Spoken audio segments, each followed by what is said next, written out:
Babel, the most anticipated event in the entirety of Arknights. The event where we finally get to see the pre-amnesia Doctor. The event where we get to experience Theresa's charisma for ourselves. The event where everything about the Kazdel Civil War is finally revealed, and much, much more.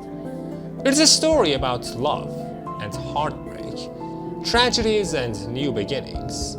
There's a lot it does well, and it would be a shame if only people who play Arknights knew about it, which is why I made this video, and most of my other videos for that matter. Chronologically, you could argue that Babel is the first event that happens in the game. There are a lot of characters and a lot of motivations in this story, so it's going to be a long one. After watching this, you could go watch my W video, which explores the fall of Babel through a different but not as intricate lens. Either way, let's start this video with a little bit of Terra history. In Arknights, there aren't really any humans. What I mean by that is that every race on Terra has something unique to itself. Perros are dog-ears, Kurantas are horse people, and Jaeger are fishmen. All of these animal-based races have their own nations and cultures.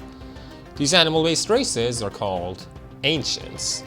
There are other races as well, like the Dracos and the Knightsmore in Kuranta, which are based more on mythological beings. They are categorized as Elders.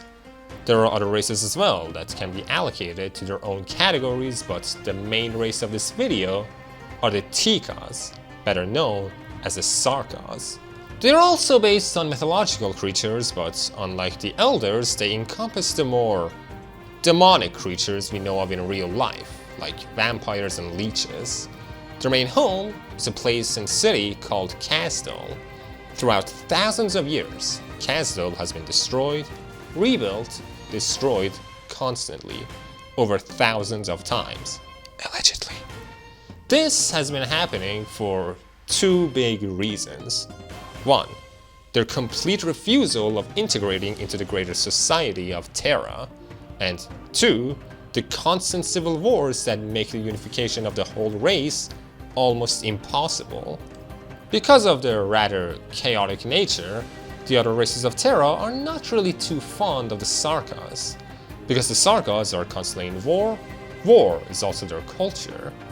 The best way to make a living as a Sarkaz is to be a mercenary until you inevitably die to an unlucky contract.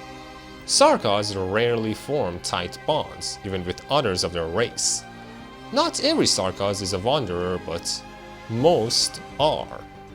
And those who wander have no real names, at least not from birth. They simply adopt/come up with whatever names they fancy on the fly. In short, most Sarkaz are nomads that make money through killing and are not trusting in the slightest. But as I said, not every Sarkaz lives this way. Only like 50 to 60%, which is still a lot. Sarkaz also have tribes, all of which have royalty. From the Cyclops to the Gargoyles to the Banshees and many, many more. While there are technically sub-races of the Sarkaz, it's better to think of each tribe as a race of its own, and Sarkaz as their combination. All the tribes form a unified court, but as I said, the unification of Sarkaz as a whole has been a dream for as long as anyone can remember. Just because someone is a vampire doesn't mean that they actually are in the vampire tribe. Still, with the court, there is some semblance of unity within the Sarkaz. Surprisingly though, the Sarkaz are monarchical. Kind of. While they have kings, the kings aren't chosen by blood. Every generation has a Sarkaz king, and that king is chosen by the Civilight Eterna, also known as the Black Crown. While the Sarkaz do suffer from classism, the crown doesn't care about that and can be worn by whoever is worthy of it. And the person who wears the crown gets the ultimate respect from Sarkaz of all kinds. It's not just a crown, but also a device that grants power. With it, the Sarkaz king can manipulate, understand, and control the emotions of other beings. Not only that, but it can also control and even destroy memories. Simply wearing it is enough for most Sarkaz to look up to you and consider you their king. It gives aura, to put it nicely. I think I have gone through everything that I need to for now, so let's go over some actual history, starting from the 9th century. I say 9th century, but I'm not talking about the real world, but the 9th century of Terra, which birthed two of the most important characters in Arknights, Teresa and Theresis. Teresa and Theris are both Sarkaz. What kind of Sarkaz, I can't tell you. All we know is that they are mixed blood. We also know that for a time they were both in Kazdel and lived together humbly as brother and sister. Theris was in the army, just a recruit, and Teresa was a tailoress, two completely ordinary twins, nothing out of the norm about them. One day though, the king of Sarkaz at the time, called Elise, I think that's how it's pronounced, took notice of Teresa's work as a clothes maker and decided to take them both in. Teresa as a seamstress and Theris as a guard. It wasn't all good though. In Terran year 898, three of the biggest nations of Terra in Victoria, Gaul and Lithuania decided to form an alliance to race through Kazdel. Kazdel was simply not strong enough to handle pressure from that many enemies, and so during that war, Elise died, leaving the Sarkaz without a ruler. A long time ago, the Cyclops that mostly live in the frigid north had already prophesied this. Armies fell upon our home, them I saw from afar. From valleys to hills, our lands they scarred. The king, the myriad souls did lament. But that isn't where the prophecy ends. Yet one sovereign fell, 6 heroes rose. They blew the horn, led the fight, faced their foes, alas the wondrous city collapsed, to ruin swift as the fleeting peace elapsed. When all seemed lost, a black crown appeared. The twins brought hope where dread had reared. This poem is one of the first things that Babel, the event, shows us. As you can probably guess, after the death of Elise, 6 heroes rose. We have Blackcarel Malin, Jesus, which is a banshee that later becomes the representative of the banshees in the Sarkaz court. Same goes with Nesalem and Fremont, who lead over the Nachzerer and the Leeches respectively. And then we have a Goliath, which we know pretty much nothing about, and finally, the 2 twins. These 6 Sarkaz became warriors, generals and leaders during the war against their 3 enemies, and eventually managed to drive back the invaders, restoring a flimsy peace in Kazdel. After the war, Teresa and Theris came across the Black Crown, hearing its whispers. Either of them could take it, but Theris decided to leave the crown with Teresa. While they are twins and have always lived together, Teresa and Theris are 2 completely different people. Teresa is idealistic and warm. She cares for her kind immensely and wants to bring glory to Kazdel through peace. Theris is more cold and still idealistic, but in a different way. He's more realistic with his ideals, thinking of war as the only way to bring peace to the Sarkaz. But to him, the ideals of Teresa not only suited the crown more, but were also simply more beautiful. Theris saw Teresa as the one who can bring hope, unlike himself. Because of that, Teresa became the new king of Sarkaz, crowned by Theris himself. Theris, on the other hand, decided to become her guard, her blade, her enforcer. Teresa only had one vow to give. I swear this vow to every Sarkaz: we will always be equal. Equal not just to themselves, but also other races. Equal to everyone else on Terra. From there, they started rebuilding Kazdel and making it better than ever. Bringing new technology to Kazdel, turning the city into a nomadic one, strengthening the Sarkaz royal courts and military. For around 150 years, until finally we reached the first chapter of the Babel event. Terran year 1030. Finally, I can actually talk about the event itself. The story starts in the summer of 1094. Not really. The first chapter is just a flash forward viewed by one rather important character. In it, that very character gets killed by a violet-haired assassin, a Sarkaz rebellion happens in a different country, and also the death of Teresa. And the character that views this prophecy is the Cyclops Sarkaz, by the name of Scareye, the head of the Scar Market.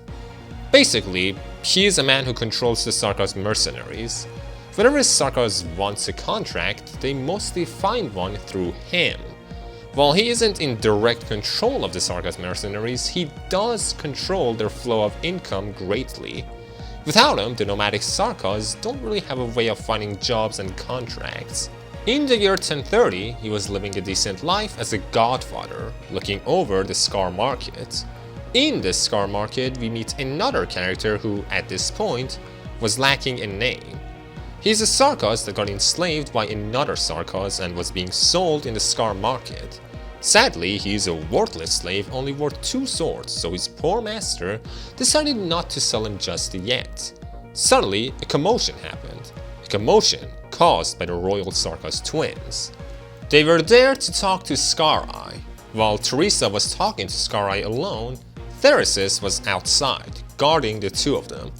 Once he noticed the Sarkaz slave, he cut his chains and the chains of other Sarkaz slaves. Why?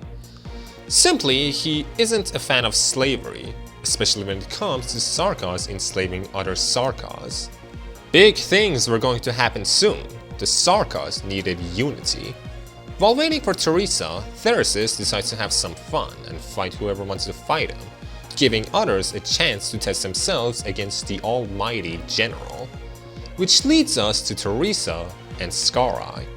Over the years, ever since the war from around 150 years ago, Kazdel has been developing rapidly. Even so, within that 150-something years, much has changed. Gaul, which used to be one of the most powerful nations of Terra, recently fell to a war and was wiped clean off the map. Gaul didn't mix well with the other nations around it and paid the price. At this point, Gaul wasn't gone yet, but it was apparent that it wasn't going to survive. And years later, it didn't. Normally, Kazdel would be able to fight back the invaders, but another problem was the insane growth of technology. If things kept going as they were, Kazdel would be helpless against the overwhelming weapons of its neighbors. Kazdel needed to integrate. For that, there needed to be reformations in Kazdel. For one, Teresa was planning on making the military commission. Basically, she wanted to modernize Kazdel's military. For it, she planned on doing away with the classicism present within Kazdel and recruit as many royal and common Sarkaz into it as possible, all under one banner. Theresis would be in charge of it. That is why Teresa was here, to see if there are any Sarkaz in the Scar Market willing to join the military commission. Scareye, of course, agreed. Him and the Sarkaz mercs profit off of chaos. Chaos brings death, and death brings them money. After all, that is what they sell. Death. And Scareye could sense that soon, because of the actions of Teresa, there would be a lot of chaos. Another thing with Scareye is that while he respects the Black Crown, he respects himself just as much. He doesn't see the worth in Kazdel. While its people are all Sarkaz, Sarkaz isn't actually one singular race. Its multiple form a coalition and a nation. And a nation is a target. On the other hand, it's very clear that the other nations of Terra are fine with the Scar Market existing, at least as mercenaries. The Sarkaz are already a lonely people, and yet there are still Sarkaz that don't fit into Kazdel either. The Scar Market is the home for Sarkaz like that, a home that will always be there, unlike Kazdel, which has been destroyed constantly. Even if the Scar Market fights, they will still be safe if they remain as mercenaries. His point is that the world of Terra is much more receptive to the Scar Market than to Kazdel. The Scar Market will always be welcome. As I said, around 50% of Sarkaz are all mercs. Even so, Teresa sees him as short-sighted. As far as you can guess, if he's talking about this, Scareye has seen the fall of Kazdel, the deaths of Teresa, Theresis, and even himself. But he hasn't actually seen Kazdel or the future through his own lens, only through the lens of prophecy. And so, after telling him that she looks forward to his visit to Kazdel, she leaves. As you already know, Scareye had seen the prophecies, which is why he bought his own coffin earlier in the day. After that, Scareye gives out his orders, and the Scar Market gets officially hired by Kazdel for a deep, nice cooperation. Along with the military commission, there was another faction that Teresa wanted to create, a faction by the name of Babel. Theresis would control the military commission, while Teresa herself wanted to focus on Babel. Babel was meant to bridge the gap between the Sarkaz and the other races of Terra. With the help of Babel, people of other races could live within Kazdel's walls as well. She wanted to integrate into the wider world through diplomatic means. But just in case things ever went south, she decided to make the military commission as well. The problem with that is that the Sarkaz were already struggling with just themselves. The Sarkaz weren't unified yet, so trying to unify the Sarkaz with other countries was not realistic. The twins knew this, they knew how low their chances were. Even so, they had to go through with it. The only other way of strengthening Kazdel was not as moral. Theresis didn't really like the decision to focus mostly on Babel, but he still wanted to support his sister, so he didn't stop her. And so, they returned to Kazdel. Another character that returned to Kazdel was the worthless slave. After Theresis saved him, he decided to turn his life around and find some good work within Kazdel. He also decided to change his name to Good Luck, because, he got lucky. Fast forward to 1 year later, the autumn of 1031. The twins finally managed to gather most of the Sarkaz nobles in one place to talk about establishing the military commission for good. Until now, Kazdel had the War Council, which was more classicism focused. It put the Sarkaz royals way above the others and gave them immense power. The military commission was meant to be a more modernized take on it. In this meeting, we have the twins, Lakra leader of the Banshees, the Solemn, the Naxer king, Dukrel, the Vampire king, and the Damatzi, which is complicated. Everyone knew that the Cyclops tribe wouldn't show up, but surprisingly, Fremont, leader of the Leeches, also didn't show up, instead giving a letter to Lakra.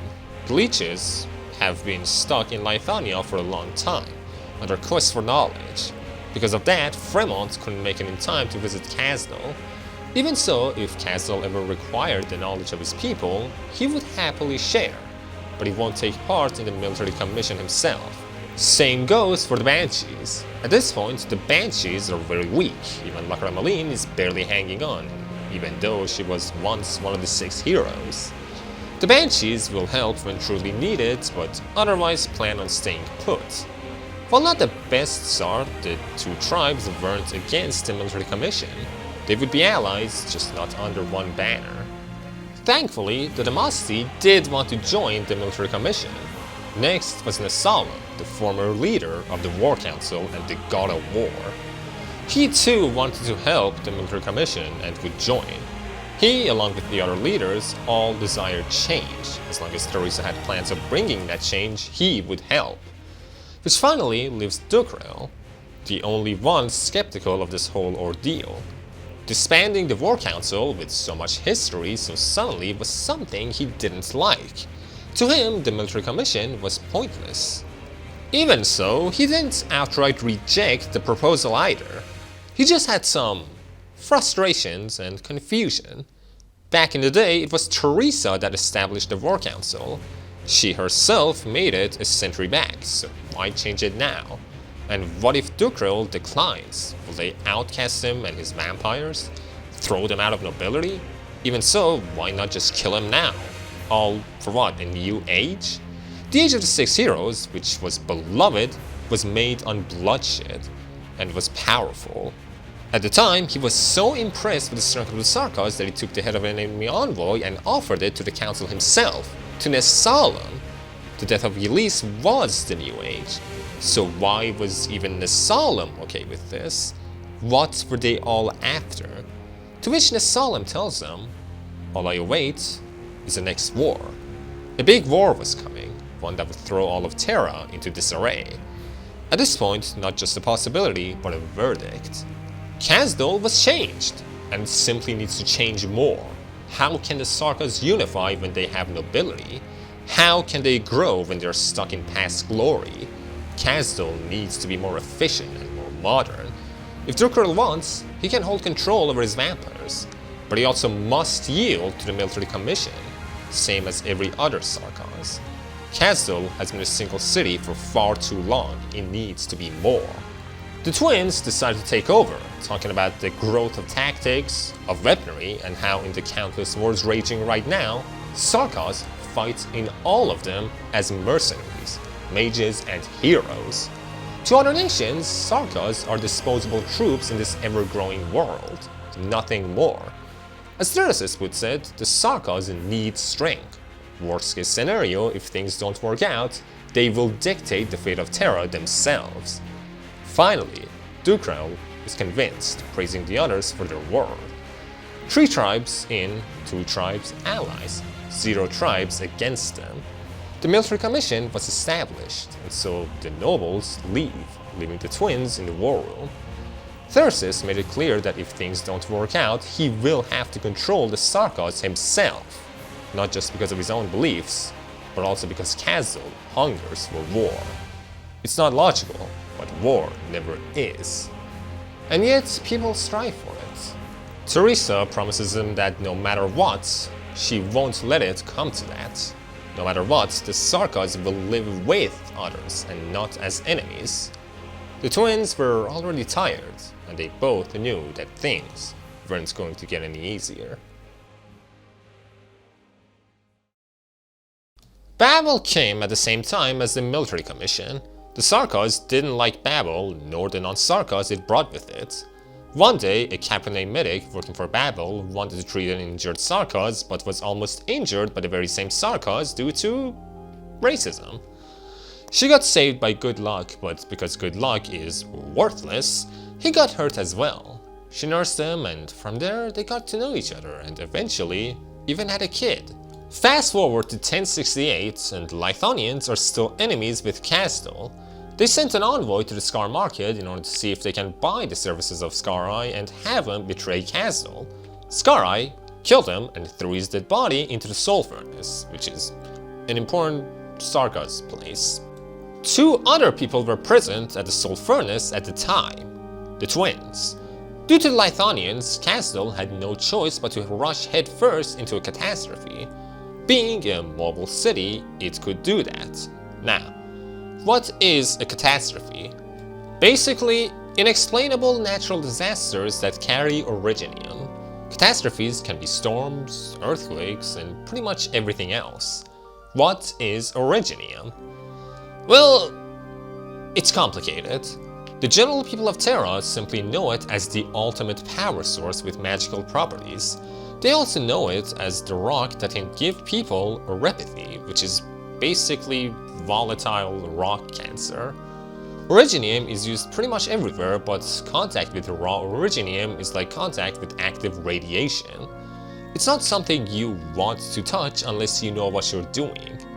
People infected with orepathy are called the infected. No one likes the infected. There are 2 main ways of getting orepathy: staying in a high Originium density environment for far too long, or having your blood exposed to it. People can't exactly infect others, that's not how it works.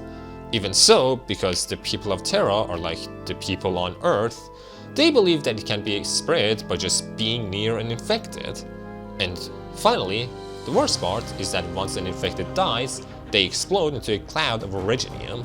So even those who know that infected can make others infected, see it as a risk to keep him around.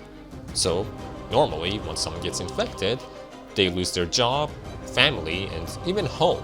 So, now we know more about the world of Terra. As Kazdel was moving towards a catastrophe, Teresa asks Thyrsus about what he thinks is the fate of Kazdel. He puts it plainly: it probably won't survive.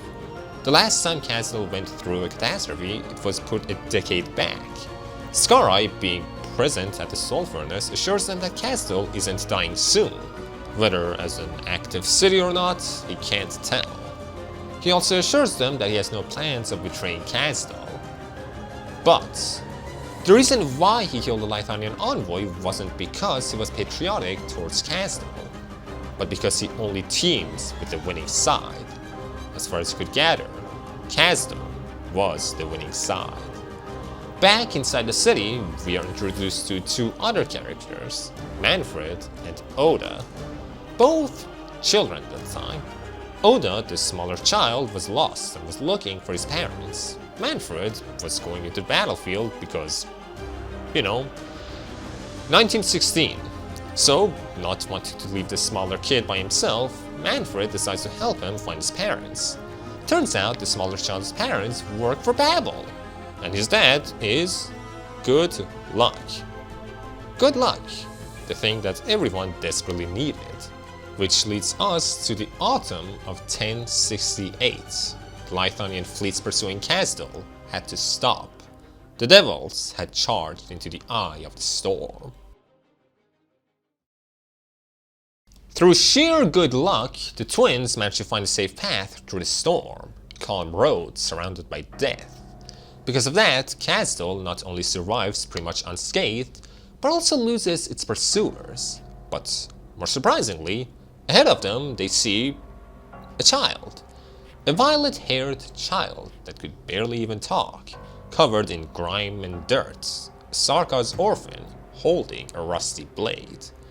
Thyrsus approaches the child, taking her blade, but she wrestles her out, pointing the blade at Thyrsus. Kill you, is what she said. As far as Teresa could tell, she didn't even know what she was saying. She was simply imitating sounds she had heard before. Thyrsus tells her to give him the knife so that he can teach her how to hold it, to which she reluctantly agrees. She didn't have a name, so the twins named her Ascalon and took her under their wing. 10 days later, Kazdel finally got out of the storm. Good Luck's wife was finally being accepted by the Sarkaz in Kazdel, to the point that she could finally help around without getting looks. Sure, she wasn't Sarkaz. Sure, she was a captain from Lithania. But, more important than any of that, she was a trustworthy doctor. And so, she sees an injured, brooding Sarkaz approaching her, and her first instinct was to try and help. The man told her that he had lost his son, killed by the arts of Lithanian casters, burnt alive. His brothers, dead. Captain, dead. And so, as he was going on and on, he caught a glimpse of an emblem on her staff. A noble emblem belonging to one of the families that had killed his loved ones. She didn't sense the hostility and tried to treat him, until she found out that he was armed. She drew her last breath, and nothing more. This was bad. Really bad. Kazdel was just a city. An incident like this would be known by everyone. A Babel member murdered by a returning soldier, by a veteran. Babel could not afford controversies, not when people were already skeptical of it. The first crack. The man was immediately taken to Teresa, but by then, he had lost his mind, raving on about his son and friends and his quote-unquote victory. His son was dead, he was simply in denial. Teresa told him that he had killed a Babel doctor. He told her that he only fights Lithanians, their enemies. With her black crown, Teresa could tell that the man was not even aware of the crime he had committed, lost in his delusions. Thyrsus decided to take care of him himself. With his orders, the man was taken away. The man could barely even use any arts, yet the guards around the hospital were hypnotized. that was how he was able to bring in his weapon. Someone was working against them. Therasis tells Teresa that the military commission won't investigate this matter, not for a non-Sarkaz. That would rile people up. Babel should do the same. Sadly, that goes against all that Babel stands for, and Teresa tells him that. But he was also aware. But sadly, again, others weren't, and didn't care. The best they could do was fortify defenses, and nothing more. A while later, the twins get approached by Ascalon, who is learning to adapt to civilization. Therasis gives her a knife, to the dismay of Teresa. She's young, but she will have to learn how to protect herself, sooner or later. One thing that Teresa wanted to accomplish with Babel was higher education for her people. Sadly, no one liked Babel, so she never got any students other than Ascalon. Many children died in war, and the ones living were forbid from participating in class from their parents. It wasn't just the children, but the teachers were leaving due to fear as well. Things just weren't working. Thankfully, there was an orphan boy in Kazdel that wanted to climb higher. Manfred. He didn't show up for school, he simply wanted to talk to Therasis. He wanted things to change, but didn't know where to start. All the adults around him were stressed and were doing something, so he had to do something as well. That was just how it had to work. And so he became one of the two students of Babel, along with Ascalon. Two kids taught by the legendary twins. There was another kid that was soon going to become an orphan. Goodluck was filled with rage. He had to do something to the people who had hurt his wife. And so he tells Oda to wait for him. Once he got back, he would teach Oda how to fight. But until then, he had to go on a quest. His luck was running out. Dumb, worthless slave. Summer of 1086. The teachers who had left Babel have started secretly teaching the kids in the city, unbeknownst to others. In the Scar Market, Goodluck has been going through contract after contract on a never-ending journey with no destination. New jobs have been opening up, jobs regarding Babel. And so, Goodluck took one of those jobs as well. His job was simple. Kill one of the teachers spreading good word about Babel. The contractor? Who truly knows? Shockingly, his contract leads him to his old home, the one he abandoned for his quest.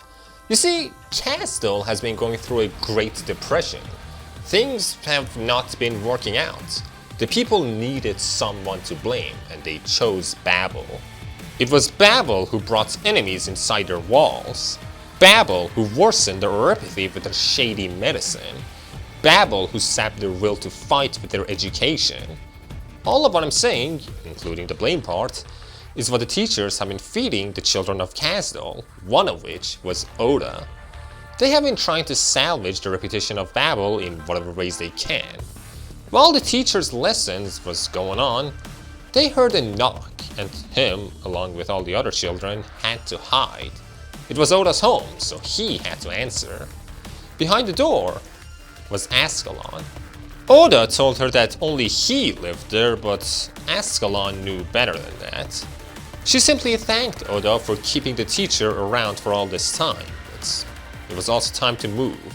Things were getting heated in Kazdel. She left, leaving Oda and the children alone with their teacher. He had to leave. Oda was going to take care of the children, but the teacher had to leave for his own good. The problem is that Kazdel has been growing much faster than its public thinking. There must be a way to change things, but as far as the teacher was aware, the solution was not inside the walls of Kazdel. They were aware of the assassination attempts. This was not the first mercenary that had come to take his head. After he left, Oda leaves the door open for a moment longer, waiting for someone who will never come. Goodluck saw Oda and faltered. He abandoned Oda and For what? It has been years. Oda has been without family for more time than he has been with one. Even so, good luck could not stop. For the sake of Oda's future, according to him, he had to do this job. As he took a step, he got killed. His throat split open, wide. Another assassin killed by Ascalon. His corpse taken away somewhere else to be forgotten. His luck had ran out. Afterwards, Ascalon gets approached by Manfred. Both managed to grow up as powerful individuals working under the twins. To Manfred, what Ascalon was doing was pointless. She can kill as many mercenaries as she likes, but it won't matter. War will come. Ascalon blames the military commission, and by extension, Theresis for the state of things. Both Ascalon and Manfred grew up around the twins. Ascalon was always the better fighter, more efficient and instinctually more aware of how to fight. They dueled countless times under the watch of the twins, feuding a friendly rivalry between them. Still, the time that the twins and the kids spent together was bittersweet. Yes, they managed to change Ascalon and Manfred, but what about the rest of the children? Teresa tells Theresis that Babel just needs time, but sadly, time is a luxury at this point. But education can't be rushed either. The best they could do was wait and hope. In the present, Manfred and Ascalon start to duel again. Once again, Ascalon winning the bout. Except their rivalry had grown from friendly to almost cutting. Ascalon left the military commission to work for Teresa, while Manfred decided to work under Theresis. The gap between the twins was growing. The Sarkaz loved Theresis and the military commission. For the race that is war, the strength of the commission was respectable. Babel, on the other hand, was a clear weakness. The Sarkaz didn't hate Teresa, but they saw her as too idealistic. At this point, it was clear to everyone involved that the power wasn't held by the twins, but by the people, for good and bad. Giving people power is nice, but sadly, people are stupid. And even more sadly, they held all the power, even if they didn't know it. After talking for a bit, Ascalon and Manfred part. Manfred visits Oda. Oda remembers him, but Manfred didn't. Not that it mattered. With him, Manfred brought good luck's belongings. Someone had to do it. And with sorrow, Manfred did it. Oda was thankful. He kept his face up, telling Manfred these things are common nowadays. Right up until Manfred left, after which Oda started crying. Manfred felt sorrow no more. Oda was right. These things were becoming too common. A bit later, a commotion started regarding the very teacher who should have left Kazdel. The teacher had killed another person and got heavily injured at the same time. He was confronted by the father of one of the children he was teaching, and things escalated, leading to this tragedy.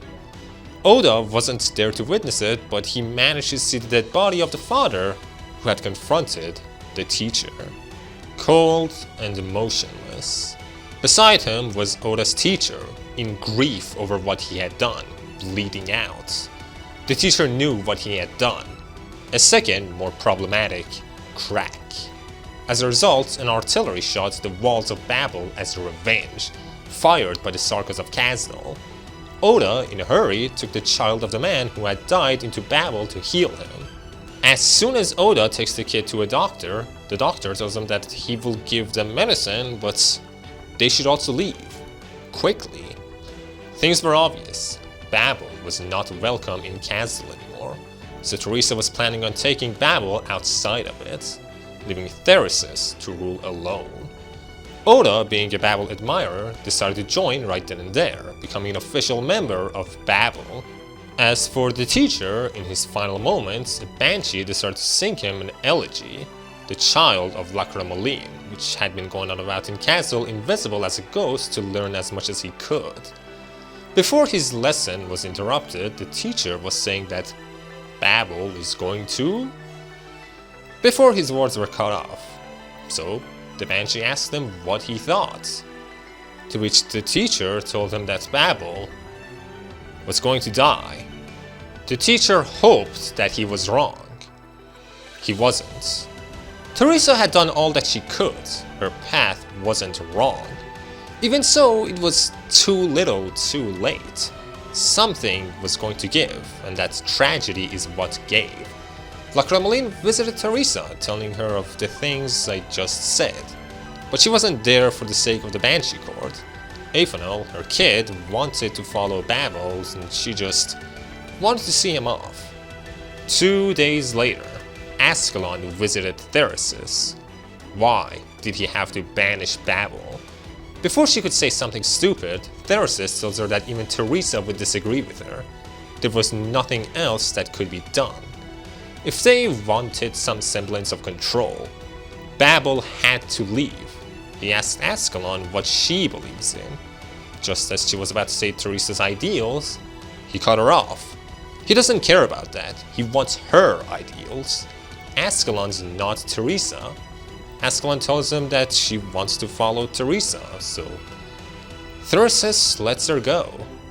Follow Teresa, but don't adopt all her views. Think for yourself. And with that, Ascalon leaves. Which leaves the twins' final goodbye. Neither of them wanted this. They had been together for over a century. They hadn't lived without each other pretty much ever. If another conflict like this with the teacher happened, Therasis would have to kill Teresa. He didn't want that. Kazdel needed a king, but the people had made their choice. Teresa and her ideals had to depart. Teresa tells Therasis that if the worst comes and the things she is working for are blocked by Therasis, she will kill him as well. Again, the twins hated this, but there was no other way. To delay the inevitable, Teresa left, keeping peace in Kazdel for a while longer. As she left, she got a letter from a doctor of Babel, one with a lot of power, an ancient entity that wanted to work under Teresa. She had found a possible solution, a legacy that could help their dreams. Over 1300 years ago, Terra was a completely different place, inhabited by races unlike now. The people of interest are basically just human. As I said, in Terra, every person is a human plus something else. They could be an animal or some kind of mythological entity. But I'm talking about the people of... Actually, we don't know their name. I don't think we do. There's a lot we don't know about them, so for the sake of convenience, let's call them Sapiens. Sapiens were very smart, powerful, and capable. The technology they had far surpasses what current Terra has. Only Aegirians have actually managed to salvage some of their technology. Other races of Terra are working from the ground up. Sadly, we haven't had an event about Sapiens, and all that we really know about them comes from unreliable narrators, so I'm going to try my best to get things right. This civilization had billions of people. It had the capacity to explore the stars. They even had the power to create artificial life forms. And yet, due to a rather vague threat, they had to be wiped out. To combat the threat, the scientists of this civilization tried everything they could to survive, to keep their homes intact. They managed to keep Terra safe, but otherwise, in present day, they are mostly forgotten memories. Two of the geniuses that tried to save the Sapiens were a shady woman called the Priestess, and someone who we will know as the Doctor. I'm not going to get into too much detail here, but their idea for saving their race required a certain something. And that something was Originium. It was them that made Originium in order to survive. They also made a homunculus thing that was called AMA 10. You see, Sapiens never gave up on their quest. They knew that their time was going to end. so they made stasis coffins where they could survive for extended periods of time in a state of unconsciousness. One of the sapiens who slept in one of those coffins was the Doctor.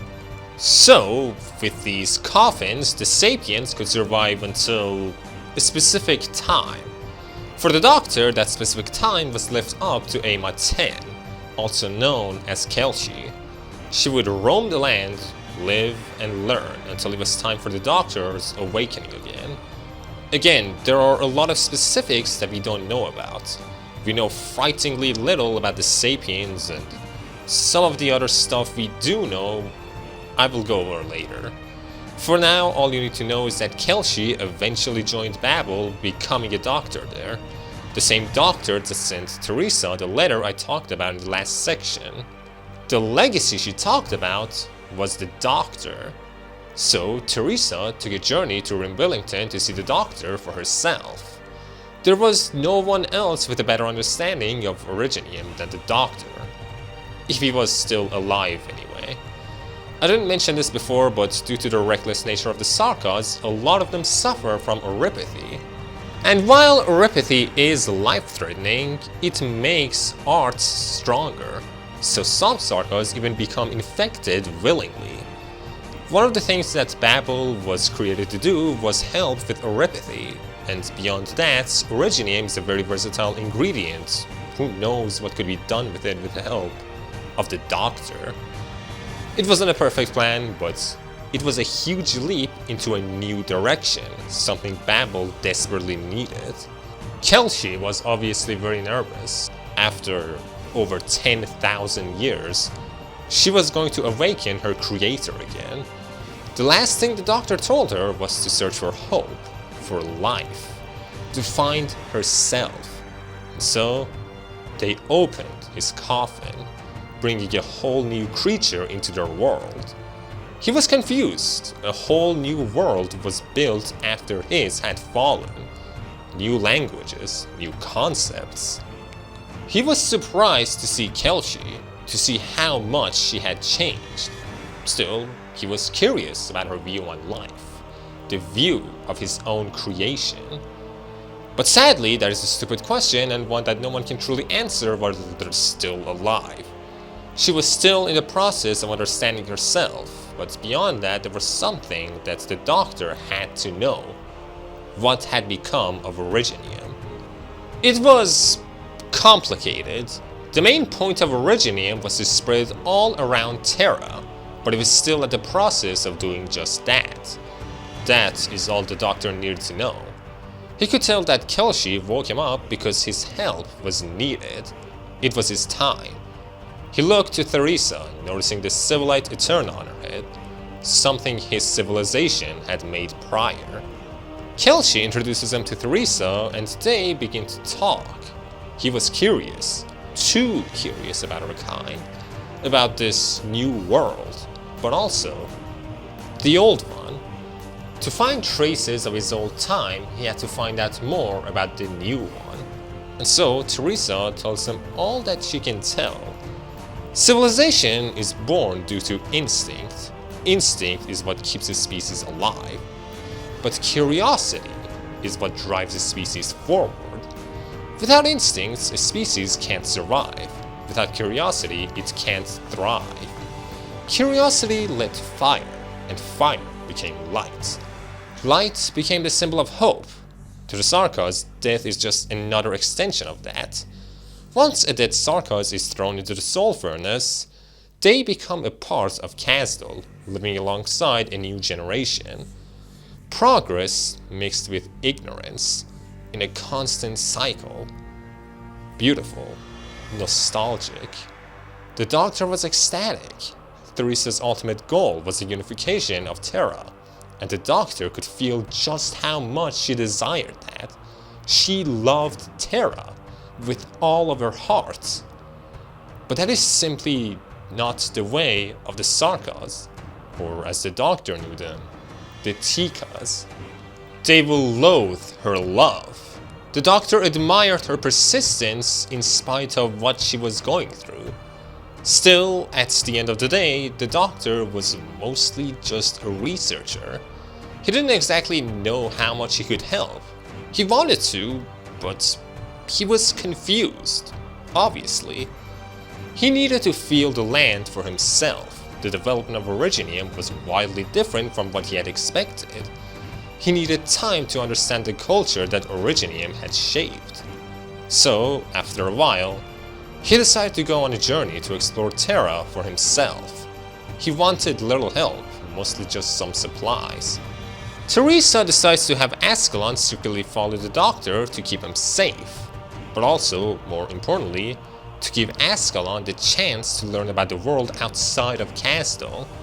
She was still too bound to Teresa. She needed a chance to grow.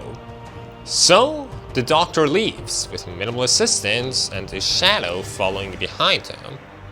Still, Teresa wondered, if Originium took a wildly different path than what the Doctor had expected, what was Originium originally meant to be? What was Terra supposed to be? What were the Sarkaz meant to be? And so, for the next few months, the Doctor traveled across Terra, learning about its different cultures and going on a true adventure. In his journey, he rescued a little girl by the name of Amia. This girl had lost both of her parents and was getting deported from her home due to her infection. By chance, he came across her and decided to take her along on his adventures. Otherwise, she would die. This is important because Amia is the first victim of oripathy that the Doctor really gets to know. Originium, the thing that was meant to save his people, ruining the future of a girl with no known cure. Just like Teresa, the Doctor has incredible amounts of empathy and love. There was no way he was leaving Amia alone. He also came across another cultist, basically a rabbit woman, by the name of Charlotte, also known as Savage. She joined his journey because she admired him. And so he spent a good decent amount of time traveling with Amia, Savage, and a hidden Ascalon. Still, being a little kid in such dire circumstances wasn't good for Amia's mental health. She turned insomniac, had nightmares, and could only sleep within the proximity of the Doctor. She was getting better slowly, but also worse due to her oripathy. The Doctor had no oripathy medicine on him, and the only place that did was Babel. He had traveled for some months, taking in familiar yet different sights throughout his journey. He had a blast during his adventures with Amia and Savage, Ascalon. Even so, the holiday had to come to an end at some point. Now that he had met Amia, he had stakes in this. To save Amia, he needed to cure oripathy, which comes from Originium, something he helped create. Because of Terra, he remembered how to love. He remembered how to hope. So, he had to help her out in some way. Right? Amia was scared of going into Babel because, as far as she was concerned, whenever children left home due to oripathy, they never returned. Savage told the Doctor that he doesn't have to go back, that he can just keep Amia in Rimbillington. Rimbillington's whole culture is about them mining Originium. If there's anywhere that knows how to deal with infections, it's Rimbillington. Still, the Doctor knew that at best, that was only a temporary solution. He needed to find a way to cure Amia once and for all, even if it meant putting her in labs every now and then. Idealistic, and somehow pragmatic, like something in between Teresa and Theresis. He left the decision to Amia, and of course Amia wanted to follow the Doctor to Babel, even if she was scared. Summer of 1091. They were close. They reached a particularly dangerous area controlled by mercenaries. Amia was infected and Ascalon was already part of Babel. That only left Savage, which didn't need to be there. The Doctor told her that they had to part ways due to the dangers ahead, but she declined. She had to stay.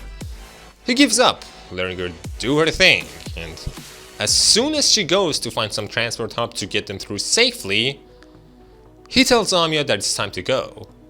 Amiya asks him why, and he tells her that sometimes people have to do bad things for good reasons. Babel is in a dangerous state. Amiya has no choice but to go. Savage, on the other hand, already had a life in Rim Billington. She has no reason to risk her life anymore. She also won't take no for an answer, so this was the best thing the Doctor could do.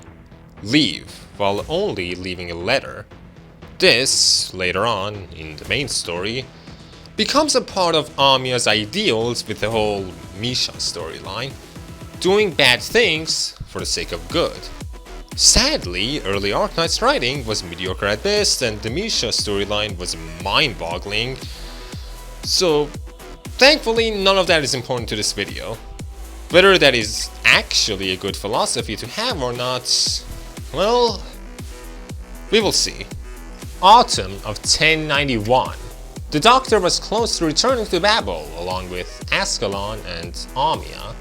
Kelshi was irrationally nervous whenever he came to the Doctor. While she looked up to the Doctor, there was something that put her on edge when it came to him. Foreshadowing. Still, Kelshi wanted to make sure that the existence of the Doctor was kept a secret until him and Teresa reached a conclusion. So, at this point, little of Babel actually knew about the Doctor. Soon, they would know. And soon, the Doctor returned to Babel. The first person to greet him, and Amiya, was Teresa.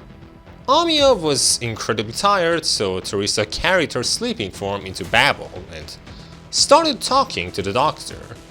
In the time while he was away, things had changed. Babel is now pretty much enemies with the military commission and Kazdel as a whole. They had spies planted in Kazdel, both sides were wary of each other and almost actively hostile. Babel had adopted the Doctor's ship, in which his coffin was located, as its base of operations. And now it was time to introduce the Doctor to the rest of Babel. He didn't know how to present himself. After all, he was pretty much new to all of this. Kelshi approached him, wanting to run some tests on Amiya. And also she asked the Doctor if he was planning on leaving again, and he said no. He had made up his mind. At the very least, Kelshi could tell that he truly cared about Amiya's health, and in turn, Terra as a whole. That put her doubts at ease. She leaves with Amiya, leaving the Doctor and Teresa alone. There was something that Teresa urgently wanted to show the Doctor. She takes him outside, following a path through the wasteland. Finally, they reach somewhere that no star could see, and in there was a flower field. But not one made with Originium arts, but with Originium itself. The pinnacle of Sarkaz Originium research. Only a single garden, but one that took blood, sweat, and tears to grow. This part is difficult. I'm pretty sure I understand it and will explain what exactly this flower field represents once I talk more about the Sapiens. For now, know that it's a reversal. The Doctor was astonished by how far she had come in her research. But before they could talk more about it, Teresa got an urgent call from Babel, one concerning the military commission and Victoria, one of the most powerful nations of Terra.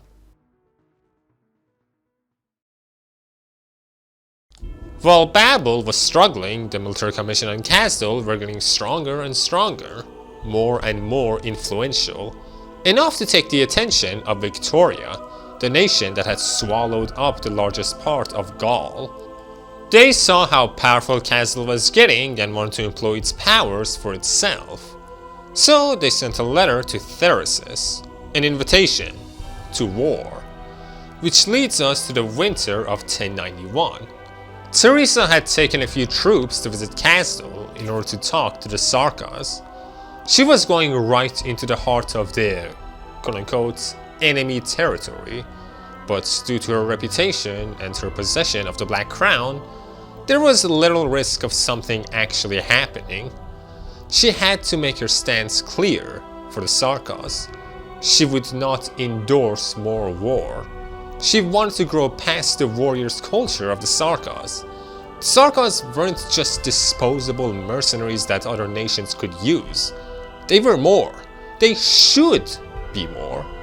So, for the last time, she wanted to talk to her people. Ascalon followed her and they reached the Scar Market, where the people who would go to Victoria would naturally gather. Ascalon learned a great deal during her journey with the Doctor. She too learned to see the world, to appreciate its grandeur for what it was. She hadn't fully found herself yet, but she got much closer. As soon as she sees Scareye, she lunges at him, because that is just how she greets people, I guess. He was sending troops to Londinium, the capital of Victoria, and that pissed Ascalon off. But the Scar Market never operated in any other way. War means money, which attracts the damned. The damned fight till the bitter end, and either die and leave their cursed world, or come out much richer than they were before. Theresis was simply going to give the Sarkaz mercenaries an opportunity. The Sarkaz don't just live in war, they are war. Before things got too heated, Teresa showed up. She wanted to talk to Theresis, but no one allowed her to. Everyone knew that if the twins came face to face, only one of them would leave alive. That told Teresa all that she needed to know. Theresis was serious about this. She saw it as abandonment, but the higher-ups of the military commission saw it as progress. Scareye could tell Teresa had the power to kill everyone there by herself if she wanted to. Most wouldn't resist the might of the Civilight Eterna. Even so, no one was going to follow her dream, an unattractive power. And if that is how they saw her, Teresa wouldn't change their minds. The choice was always with the people, and Teresa wasn't going to challenge that. For millennia, the dreams of every Sarkaz was fighting alongside their kings, for the kings of Sarkaz never abandoned them. The king was their hope, their shining lights, and on that day, they abandoned their lights. They all felt guilt and bowed to Teresa, but they weren't going to change their minds. Teresa herself was also guilty. She had promised them peace, hope, a new future, and she failed. So she had no right to change their minds. There was only one thing she could do: see her warriors off to their next battle, even if she didn't endorse it. Afterwards, she left the Scar Market for the final time, ready to head back to Babel. Theresis saw everything, along with Manfred. Theresis always knew that this day would come, but he could not hesitate. This was the answer he found, and he would go through with it. All he had to do was go to Londinium. Still, Theresa's speech did manage to convince a few Sarkaz to follow her. Some truly were tired of war. One of them was a woman by the name of Julie. She was the kind of Sarkaz common in the Scar Market: mercenary, homeless, and uneducated. She didn't really understand Teresa, but she would still rather follow her than to join a possibly endless campaign, a thought shared by the many Sarkaz who decided to join Babel on that day. And so Teresa started her journey back home, to Babel. On the other hand, as soon as she left Babel for Kazdel, Babel itself got attacked by Sarkaz extremists. The Kazdelians still loved Teresa, they still believed in her, and they wanted her back. But for that, they decided to attack Babel so that Teresa would return to their side. They would be branded as traitors, but as far as they were concerned, it was for the greater good. This likely wasn't an attack planned by Theresis, but it was still lethal. Just as everything seemed dire, the Doctor stepped up, wanted to take command over the Babel troops. He was just a researcher, but he was still trained in the arts of war. He had never participated in any battles, but he did get training. And thankfully, and possibly, scarily, he was a prodigy. They lost a few troops, but overall, it was an outstanding defense. Still, this scared the Doctor. He had never seen an actual war before, and suddenly he took control of people and led them to their deaths. He had only trained through simulations up to that point. Here, he controlled real lives. Either way, this was the day that Babel and the Military Commission became hostile towards each other. Until then, it was a are they not type of thing. Now, they were actually enemies. The twins were finally, fully separated. Winter of 1092. By this point, Babel was much stronger than it was before, thanks to the Doctor. From the older members like Ascalon and Oda, and the new ones like Scout and Mantra, Babel was growing. Even so, there were still traitors amidst the ranks. There were some Sarkaz that didn't like the Doctor. As useful as he was an outsider. He wasn't from Kazdel. He wasn't a Sarkaz. Everyone wanted Babel and the Military Commission to get along. They should have gotten along. So, who do people blame? People like the Doctor. People like Kelshi. They were the ones who widened the gap between the royal twins. It didn't help that the Doctor, being the main commander of Babel, was always in fights against the Military Commission, forced to kill a bunch of Sarkaz. Babel was going from a mostly Sarkaz organization to a more multicultural one. More and more non-Sarkaz were joining, and few Sarkaz were leaving/turning into traitors. Even worse was that recently they have been getting attacked by mercenaries not belonging to the Military Commission. They knew the tactics of Manfred. Some of these new attacks weren't the kind he would do. Who was this group? They didn't know. It didn't even matter at this point. Babel was getting stronger, sure, but it was facing harder and harder challenges. One of these was the presence of Catastrophe, one bigger than expected, killing Babel, Military Commission troops, and even civilians alike, all due to this new mysterious reckless group that fights without safety. Ascalon tried to take one alive, but they blew themselves up. She found a patch which contained a Babel medal and a Military Commission badge, someone who was working for both sides at one point. So, who are these rogue Sarkaz? Likely ones that have basically given up. Sarkaz that belong neither to Kazdel nor Babel. Sarkaz with no home and no desire to live. Not a singular group, but a bunch of Sarkaz that were too tired of all the political tension. At least, that's how I viewed it. At one point, the Doctor gets close to a dying, infected Sarkaz.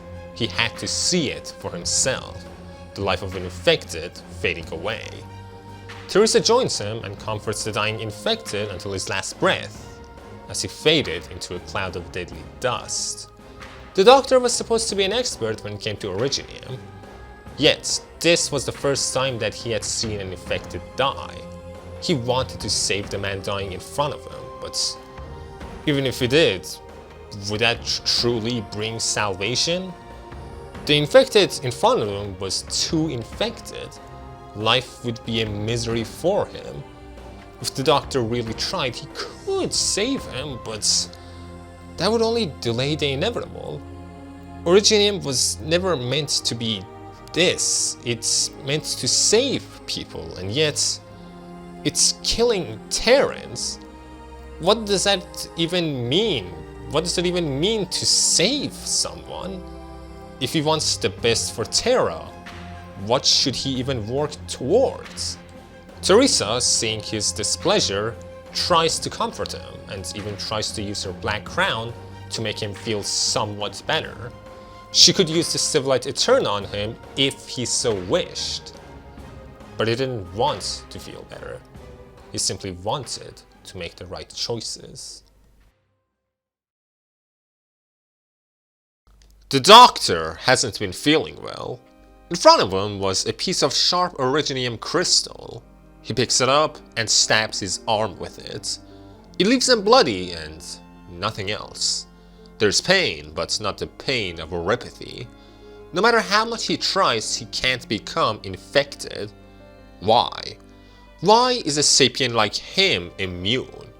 Or I guess the right question would be, why are Terrans weak to Originium? Why is Originium lethal to them? From there, he decides to experiment on himself, making new oropathy suppressants out of his own blood, and injecting his new medicine onto Amia reveals to him that his blood is indeed special. This new suppressant was much more effective than the ones Babel had before. It wasn't a cure, but he still had to find a way to mass produce it. It would do for now. Kelshi was concerned about him, but he couldn't stop. He had went on an adventure, stayed in Babel for a time, and yet he was more confused than the day he had stepped out of his coffin. Due to all of that internal conflict, the doctor became the ghost of Babel. He would barely talk, was rarely around, and was mostly doing what was expected of him and research. People saw him as cold, but he wasn't actually emotionless or disillusioned, quite the contrary. He was overwhelmed. He simply decided to keep it all hidden. Amia could tell how unhappy he was. Before he fully joined Babel, he was curious, he was humorous, he was stupid. But now he was efficient with no joy. Almost a robot, not a man. To quell Amia's worries, he decided to spend some time with her, which only led to him passing out from exhaustion while walking beside her. After Teresa learned of this, she suddenly got scared, before seeing the wound on his arm. Kelshi told her of all the ways the doctor tried to contract oropathy, from breathing dust to stabbing, and whatever other ways he could come up with. Teresa could tell that the doctor was suffering, but she could also tell that he was hiding some secret thoughts and concerns. At first, she thought that they were the result of his abrupt awakening, but that was far from the truth. Most of all, Teresa wanted to help, and so, in an act of almost selfishness, she used her Civilight Eterna on the doctor in order to understand his feelings and see some of his memories and thoughts. And in them, she saw Originium, the ebb and flow. Until now, I have told you that the Doctor and the Priestess made Originium in order to save their people. What I haven't said is what Originium is exactly and how it's meant to save people. This whole part is complicated and honestly it's going to be a lot of speculation.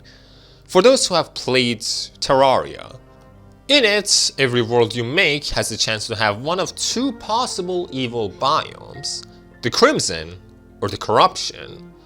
What these evil biomes do is spread around through time, infecting everything around them, turning them into basically parts of themselves. From the grass to the ground to even the creatures around. That is basically how Originium works, and more importantly, how it was always meant to work. That was within even the Doctor's expectations. Originium spreads around, infecting the things around it, even capturing living beings. But for what purpose? Well, not to sound schizophrenic with my explanations, but in Arknights, there is this thing called the assimilated universe.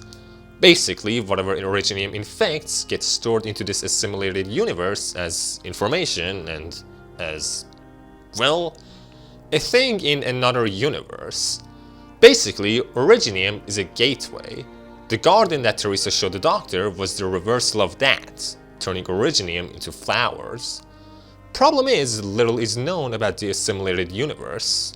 As far as I can tell, it was meant to be a universe in which sapiens could live in peace, without the fear of their main threats. It was meant to be a sort of matrix, a simulated universe to live in. So, In a way, Originium was meant to be a portal into this simulated paradise that would eventually swallow up the entirety of Terra. That is what Originium was meant to be originally, and worst of all, there's a chance that it's actually working as intended. No one truly knows how the assimilated universe works. Every character that we know pretty much goes off of theories. So, the Doctor is left at an impasse. Does he let Originium do its thing and possibly save a bunch of people?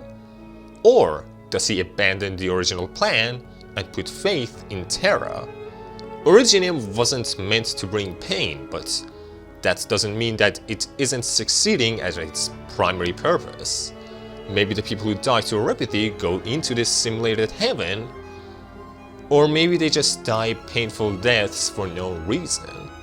The Doctor is aware of this conundrum, but what can he do about it? What path should he choose? Faith in his people, or faith in Terrans? As far as the priestess told him, Originium had to cover every speck of land, and even time, in order to succeed. A part of the Doctor saw it as death, another part of him saw it as continuation. Of all the things I just said, Teresa could only figure out a fraction before the Doctor's own mind started to infect Teresa's. The Doctor's mind was infected, but it didn't have oripathy. What that meant, who knows? Before things could go bad, Kelchi pulled Teresa out of her trance, saving her from having her mind assimilated into another universe. Within the Doctor's mind, Teresa witnessed a prophecy, a future, a land covered by Originium. There is some sort of fate, and if the Civilight Eterna could witness it, then it is also the only thing that could change it. If she didn't like it, she had to be the one to change it. Again, all she saw in the Doctor's head was a land covered in Originium, and also heard some cryptic words. She didn't actually figure out what Originium is or what it was meant to be. So, half of what I just went over, Teresa doesn't know about. After a bit, the Doctor woke up to the relief of both Kelchi and Teresa. There were some revelations, but not enough. The Doctor was from millennia ago.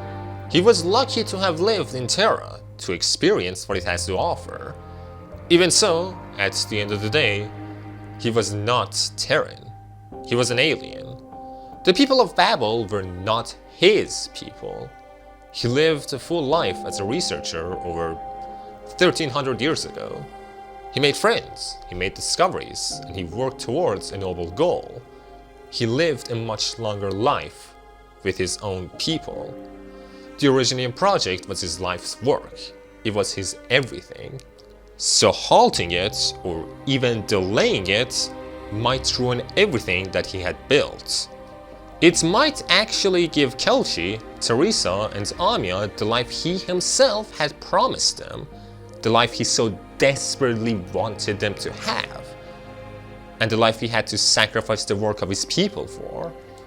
The outside, alien, eldritch, celestial threat that threatened the Doctor's race still existed, whatever it was. His people did everything they could to combat it, and the best thing they could come up with was Originium. What hope did the people of Terra have? Realistically, could the people who have only lived on Terra do the thing that starfarers couldn't? Could he even tell anyone about this? That their pain is a path to a possible salvation. He loved the people of Terra. He truly did. But he knew that it was only a matter of time before the thing that wiped his race out would wipe out the Terrans as well. So, the only thing he could do was hope that the Originium project succeeded, that it wasn't just killing people for no reason. He had to hope for the afterlife provided by Originium. Otherwise, he would break. What is the selfish thing to do? Keep lying to Babel about his goals, hoping that they are legitimate? Or throw away the last vestiges of his people's work, only because he felt compassion towards the people of Terra. He didn't know what to do. But before it was all too late and out of his hands, he had to make a decision. Do bad for the sake of good.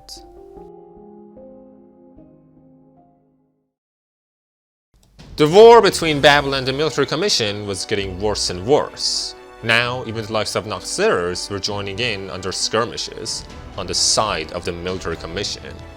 Theresa did manage to bring a lot of people into Babel, but just like her, those people are not violent.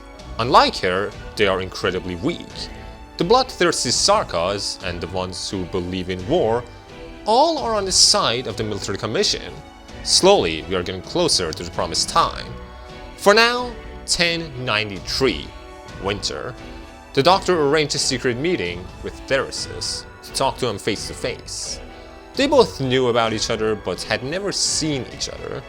No one from Babel knew about this meeting. It was only between two war generals in front of the statue of Theresa and Theresis. There was a time that Theresis was Theresa's sword. They were working towards the same goal. The only reason why Babel still stands is because the Military Commission has never truly been against Theresa. This has always been a fight between the twins. Kazdel started the war, but it was always built on the backs of two overly charismatic twins. Theresis was the only Sarkaz that was enemies with Theresa. So, what about the Doctor? Is he an enemy to Theresa, or something else? The Doctor managed to decipher all of the Military Commission's witchcraft, gaining access to all their battle plans. And yet he kept it all a secret, and only recently has been telling Babel about his findings. He knew of Theresis' plans, and he knew what Theresis needed. Theresis wanted to take his troops to Londinium as contracted mercenaries, and then take over the whole city, and eventually all of Victoria from within. He never planned on making the Sarkaz into complete mercenaries. He wanted to force the world to accept his people in the most forceful way possible. The Doctor could give him access to technology that could control Originium unlike anything seen before. All Theresis had to do was one thing: destroy Babel. Let Theresa in on his plans, unifying the Sarkaz under one banner. Theresis wasn't convinced. He needed to know the Doctor's motives. So, the Doctor told him pretty much everything that he needed to know. One of the things that Sarkaz can do surprisingly well is necromancy in different forms. So, one of the main ways they can get stronger is by finding the corpses of old, dead gods and powerful figures to control. So, the Doctor asked Theresis, "Have you ever wondered why those gods died?" It was amusing in a way. Everything that he had kept a secret from Theresa, Kelshi, from Babel, he was revealing to their greatest enemy. It's much easier to share your burdens with an enemy than a close friend, I suppose. At the end of the day, no one on Terra could understand what he was going through. None of them could conceive what choices he had to make. So, he gifted Theresis with the means of creating the Shard, a device capable of controlling catastrophes, but that was not enough for Theresis. He wanted a more direct involvement from the Doctor. If he could look away and leave his sins to others with no shame, Theresis wouldn't do what the Doctor asked of him. If the Doctor wanted to spare members of Babel, sure, he could do that, as long as they surrendered and scattered. But Babel would exist as long as Theresa existed, and Theresa would never give up on her ideals.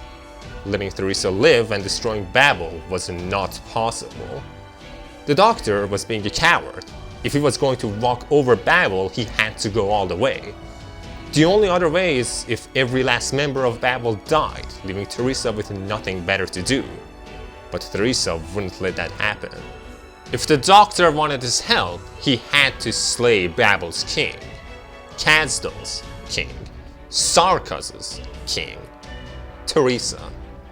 The Doctor tried to come up with another way of keeping Theresa alive. But it was pointless. For the sake of the Originium project, Theresa had to die. For now, Theresis would let this alien, this god dictating the fate of Terra, live. For now, he allowed the Doctor to do that. But eventually, Theresis would strike the Doctor down as well. He asked him if there are others like him. The Doctor said no. That was good. That meant that there was only one sinner whose sins Theresis had to judge. For now, Theresis left him alone with his thoughts. Now, the Doctor had made his choice. He picked faith in Originium project over his faith in Terra. Now, he had a more direct choice to make. Kill Theresa or discard his previous choice? By now, the answer to that question should be obvious. Early 1094, the year of prophecy. After some humiliation by the Dukes of Victoria, Theresis managed to convince the nobility of Victoria to grant him and his troops the right to pass through Londinium. Manfred, sensing Ascalon nearby, goes to an empty place to talk to her. Ascalon wanted to meet up with Theresis, but she also knew that she couldn't do that.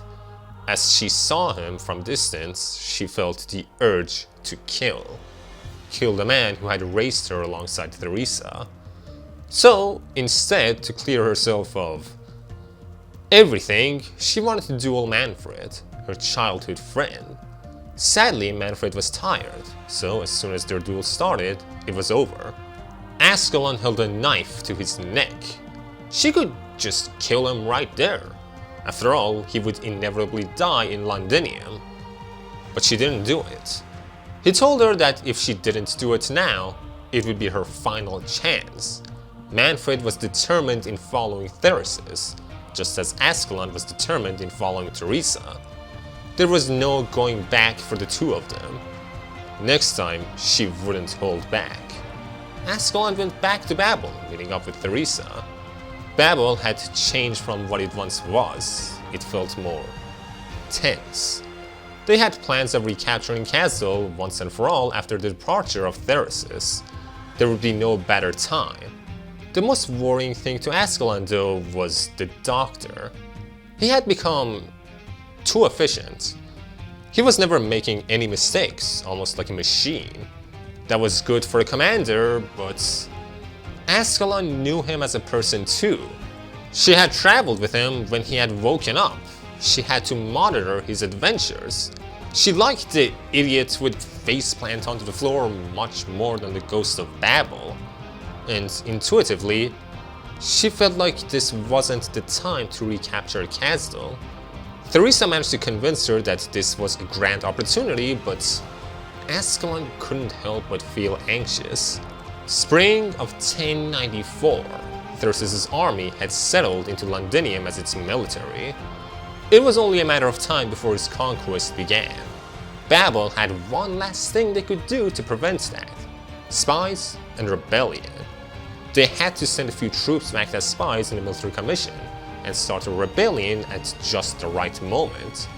For that, Babel decided to send Julie and a bunch of other Sarkaz into the military commission. They would most likely die, but if they did manage to succeed, it would alarm the Victorian dukes, forcing them to eject the military commission out of Londinium. Theresa had wanted to see her off herself, but Ascalon lied to her, telling her that Julie had already left. Instead, Ascalon herself saw her off, gifting her the clothes that Theresa had resewn.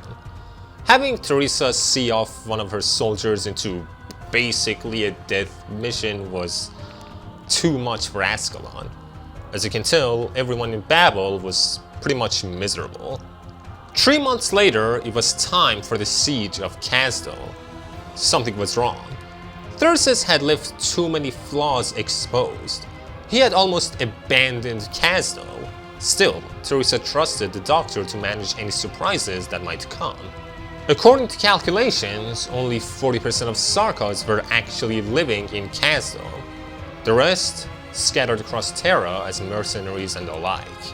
Someone had to unify the Sarkaz, and two Kazdel's couldn't exist at once. Either Teresa or Theresis had to rule, not both.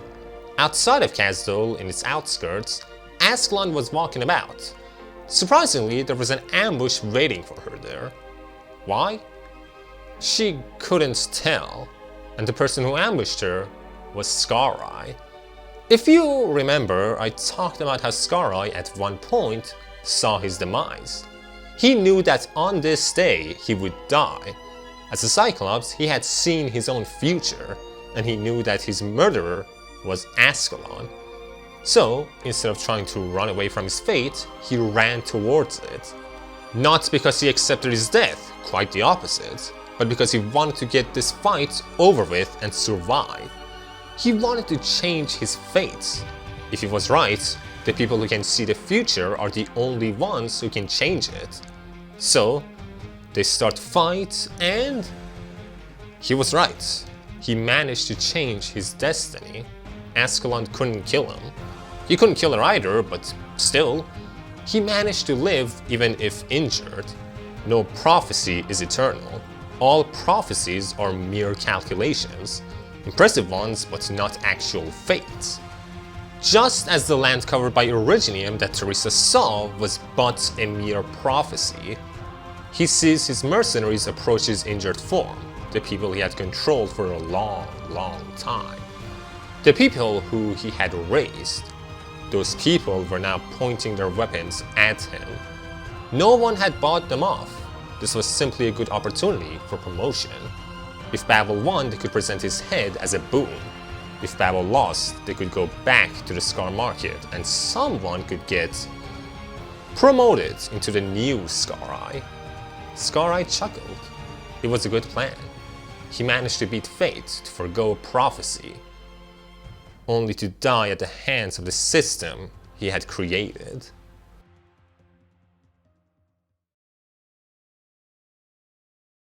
Remember the poem I went over near the start of the video? The one that's about the rise of the 6 heroes? Well, there was more to it. Spirit's rift, giving birth to betrayal. An assassin in the heart of Tempest. Them I saw from afar. A sword to slay the Regent King. A spear to pierce the Royal King. Legend ends as justice calls, to righteous fates the mighty falls. The assassin is Ascalon. There is no question there. As for the rest, I believe it's about the death of Teresa and possibly Theresis. It might be nothing, but if I had to guess, the poem as a whole is about the entire reign of Teresa. We all know what's going to happen, so let's continue. In Londinium, Julie started her rebellion, fighting the military commission with her fellow Babel spies. At first, it was a battle before Theresis stopped it. He wanted to face them all by himself. Teresa was risking her life in Babel. He had to do the same here. On this day, one of them had to die, be it him or Teresa. In Kazdel, Babel's forces were decisively winning. They even managed to raise the flags of the old Babel offices. Both in Kazdel and Londinium, things were intense, but both sides were not losing. It was time for the Doctor and Teresa to enter the city themselves. Suddenly, Teresa felt some strong enemies, ones with incredible killing intent, great sorrow, and fierce misery. The military commission Assassins, a group of assassins that had carved out their skins, cut their horns, and destroyed any part of their body that might reveal their identity. They weren't meant to be remembered. They didn't want to be remembered. They were no heroes, even if they managed to kill Teresa. So, the two main Babel members had to stay under landship. Doctor knew this was coming, but had no plan to counter it. So, he told Teresa to hold on while he went to control the landship's defense systems. So, he left Teresa to handle the still far away but approaching assassins. Of course, the Doctor had no plans of actually helping Teresa out. A part of him knew that Teresa's success would mean the end of his people's legacy. Another part of him knew that the Terrans might have an actual chance. The other part of him argued that no, they don't. They are far too underdeveloped compared to his people. The other part of him believed that all lives had a right to hope.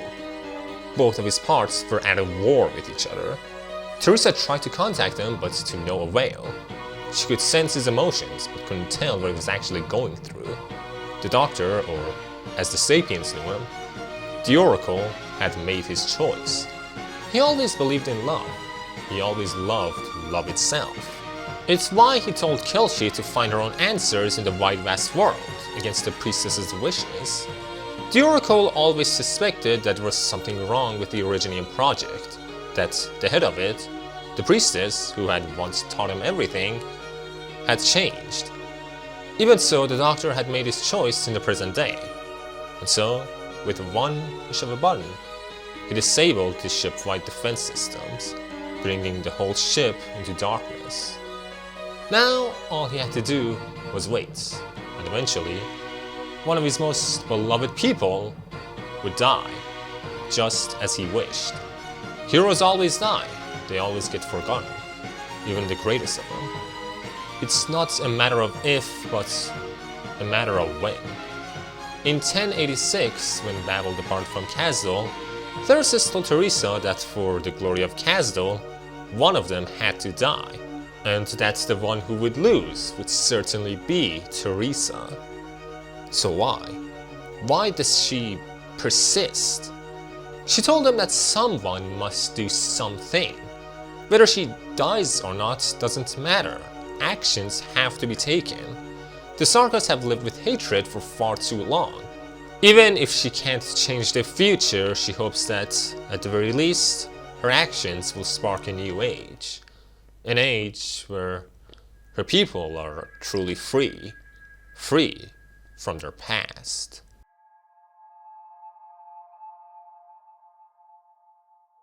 The assassins were underway.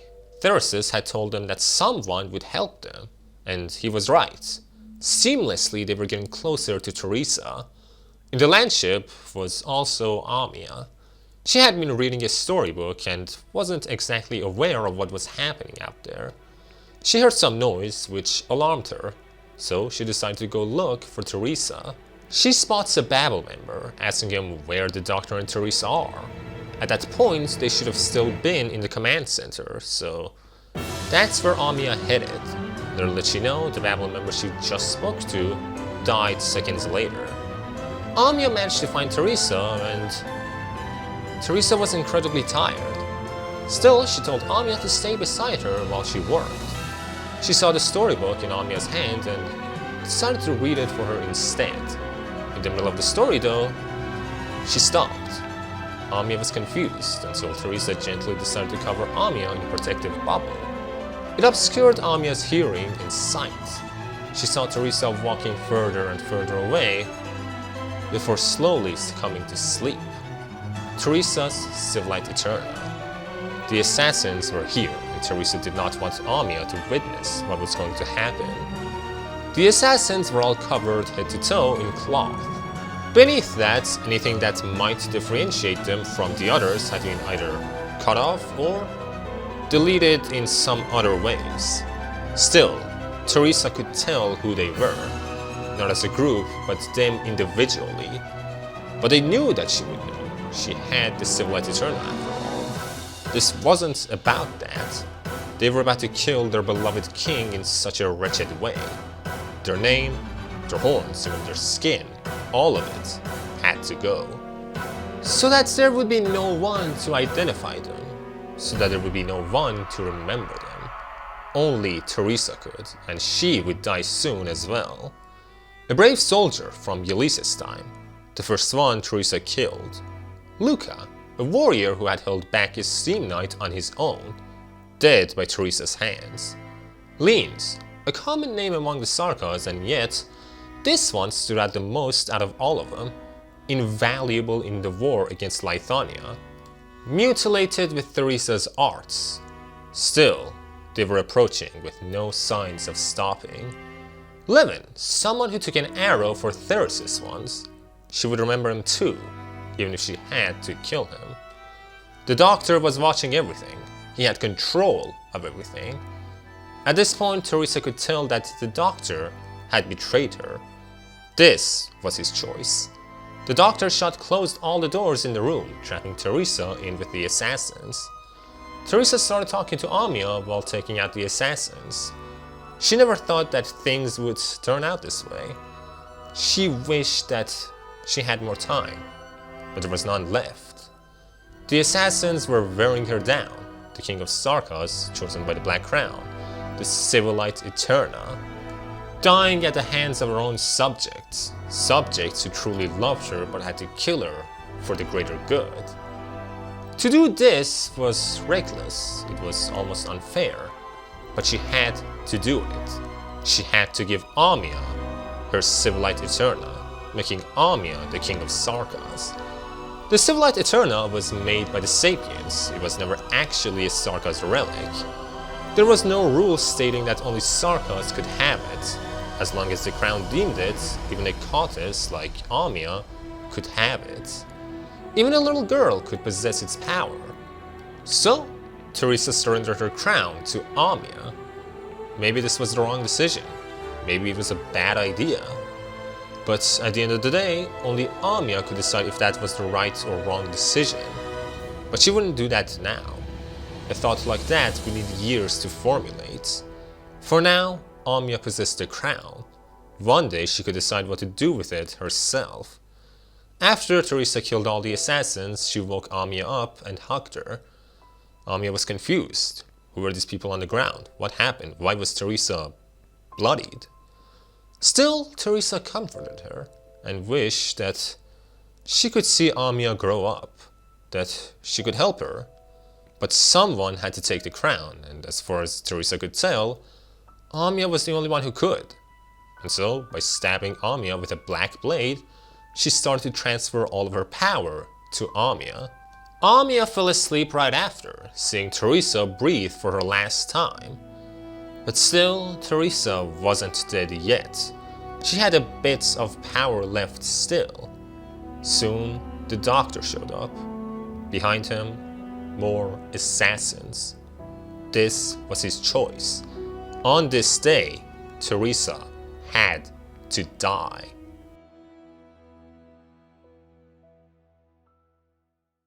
Teresa took down the final assassin in the room, leaving only her, the Doctor, and Amia alive. There was nothing else that the Doctor could do. For the sake of his own people, he had to take Teresa down. He asked her if she hated him. He had hurt Amia. He had hurt Kelshi.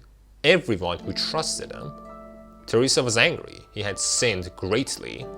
Still, the Doctor assured her that everyone would be safe. That's the deal he made with Theresis. He only needed Teresa to die, and no one else. Still, he wouldn't abandon the people of Terra.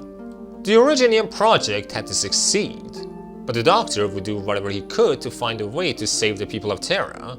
But he knew that everything he was saying was simply his way of coping. Teresa knew that too. She could tell that he truly wanted to save Amia. He wanted to rid her of Oripathy. He couldn't abandon the girl in front of him, even if, eventually, everything and everyone that Amia loves would get swallowed by Originium. He loved Amia. He loved Teresa. He loved Terra. But to do good, he sometimes must do bad things. That is where that ideology got him. He couldn't truly abandon anything. If he let the Originium project go, he could live a simple life on Terra. If he fully opposed Teresa, he could have forgotten about his own misdeeds, but he couldn't abandon either of those things, so he suffered as a result. He was there in front of Teresa when he didn't have to be. He was still indecisive even after everything was said and done. He was too empathetic to abandon anything, but also not greedy enough to fight for all of it. Too scared to look for more information. Still, Teresa was glad that the Doctor was who he was. He had enough love for the world. He was the poison that sickened Terra, and also its antidote. So Teresa touches the face behind the mask, looking directly into the doctor's eyes. He was crying. He knew that he was weak, yet he still came to see Teresa. So Teresa would trust him. Before the transfer of Civilight Eterna managed to take all of her powers away, she used her arts on the doctor. She started going through all of the doctor's memories, unraveling all of his threads, and subsequently shattering them. The doctor could understand that something was being done to him, but he couldn't tell what. So, after taking away all of his memories, she looked at the doctor and told him the same words he had told Kelshi all those years ago. Find yourself. Every memory that the doctor had, wiped clean. Every tragedy, every liminality, every happy memory, all dissipated. Teresa knew that the doctor was benevolent, that he was surprisingly emotional, so she took her revenge on him and gave him a gift. By taking away his memories, she took away his biases. To her, the memory doesn't shape the person, so she gave him another chance to live again, to experience Terra, this time with no prior bias. If he was like that, he could find another solution to everything. He could find an answer that is his own, and not of the Sapiens or Terra. He would get a bias towards Terra this way, but again, this was also a revenge. And with that, the both of them fell down. Finally, Teresa was no more. Right after, Kelshi found her way to where Teresa had died. Worst part is, part of Kelshi always feared that this would happen, that the doctor would betray Teresa. That's why she was anxious about waking him up. Babel was basically no more. Suddenly, Amia woke up and started talking to Kelshi. Except it wasn't Amia. It was Teresa temporarily borrowing Amia's body. She was dead and the Civilight Eterna was the only reason why she was here. But this wouldn't last long. She could only stay for a little bit, just enough to tell a few things to Kelshi. The doctor wouldn't be waking up anytime soon. He was too damaged after what Teresa did to him. To have him recover, Kelshi had to find another coffin, one like the one he was first pulled from, and store him there for a few years. Kelshi had to guide the new doctor. If she did, the doctor would guide them to salvation, even if at this point Kelshi wasn't really feeling like helping the doctor. Another thing was that Teresa always believed in the unification of Terra. She didn't give her crown to Amia on a whim, she had a reason. If she didn't, another Sarkaz would inherit the crown instead. But to break the cycle of hatred, the possessor of the Civilight Eterna couldn't be a king of Sarkaz. Actually, it couldn't be a king of Terra either. They would have to be the king of civilizations as a whole. Eternal light of civilization. Civilight Eterna. Amia didn't have to know it right away, but eventually she would. On another part of the world, Theresis could tell. Teresa was dead. He could feel it. The people sent to screw him over failed. Nothing was going to stop him. He would gain full control of Londinium, sending the Sarkaz into another war of hatred. Before truly disappearing, Teresa warned Kelshi of Theresis. Someone had to stop him, no matter what. Otherwise, there would be no place for the Sarkaz in Terra. Someone who didn't manage to talk to Teresa for the last time was Ascalon. She was furious, broken, wailing. The traitors had to pay. They had to suffer. For they took the person most important to her away from her. In this path, only death would remain for her. Whether she would escape the hatred or not is not for the story to tell. At the very least, just as Theresis wanted, she reached her own conclusions. The people of Babel couldn't believe it, but they had to accept it. Teresa was dead. The world was going to change. For good or bad.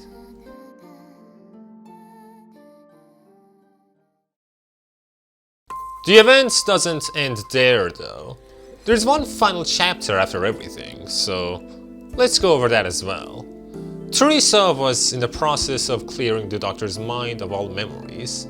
She saw everything: Doctor's glorious civilization, Originium, the star-faring geniuses, everything that the Doctor knew.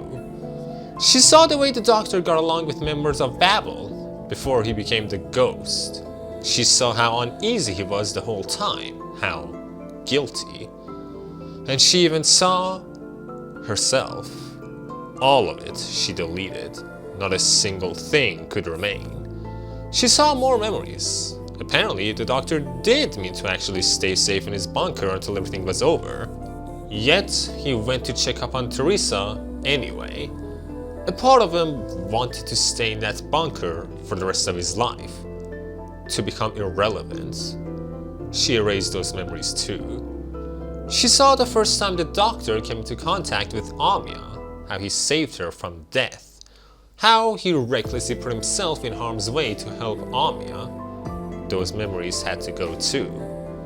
Finally, she'd reached the depths of the Doctor's mind, and in there, she met the Oracle, the former nickname of the Doctor, the final vestiges of his emotions, his regrets, the part of him that lost. They both knew that they were going to die in different ways. Teresa was too injured and the Oracle wouldn't even be a memory.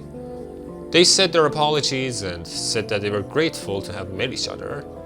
And with that, together, they walked through the grassy fields of the Doctor's mind, walking towards hope, walking towards death.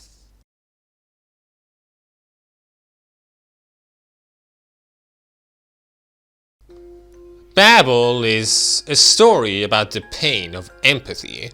Every important leader, even Theresis, suffers from this same problem, and they all handle it differently. Teresa loved Terra as a whole. She wanted everyone to just get along. But she failed due to her naivety. She could never let go of Kazdel, even though Babel had broken away from it. Even though Babel had become a multicultural organization. Trying to unify the Sarkaz before unifying Terra was a nice idea, but personally, I think it was the wrong way to go about it. She always said that she loved everyone, but she always focused mostly on the Sarkaz. She should have left Kazdel, the land, not the city, to make connections with other entities instead. Babel eventually becomes Rhodes Island, which focuses on the infected, not just the Sarkaz. The difference here is that Sarkaz issues are only for the Sarkaz, excluding Theresis. Oripathy, on the other hand, is something that the entirety of Terra suffers from. If you look at what Rhodes Island has done, it's a much bigger list than Babel's, because Babel focused solely on a difficult issue, while Rhodes Island just is kind of everywhere. Because of that, Rhodes Island managed to make allies all around Terra, while Babel never actually achieved anything. Rhodes Island still has Sarkaz, quite a lot of them too. What I'm trying to say is that instead of unifying the Sarkaz, Teresa should have increased the Sarkaz's reputation.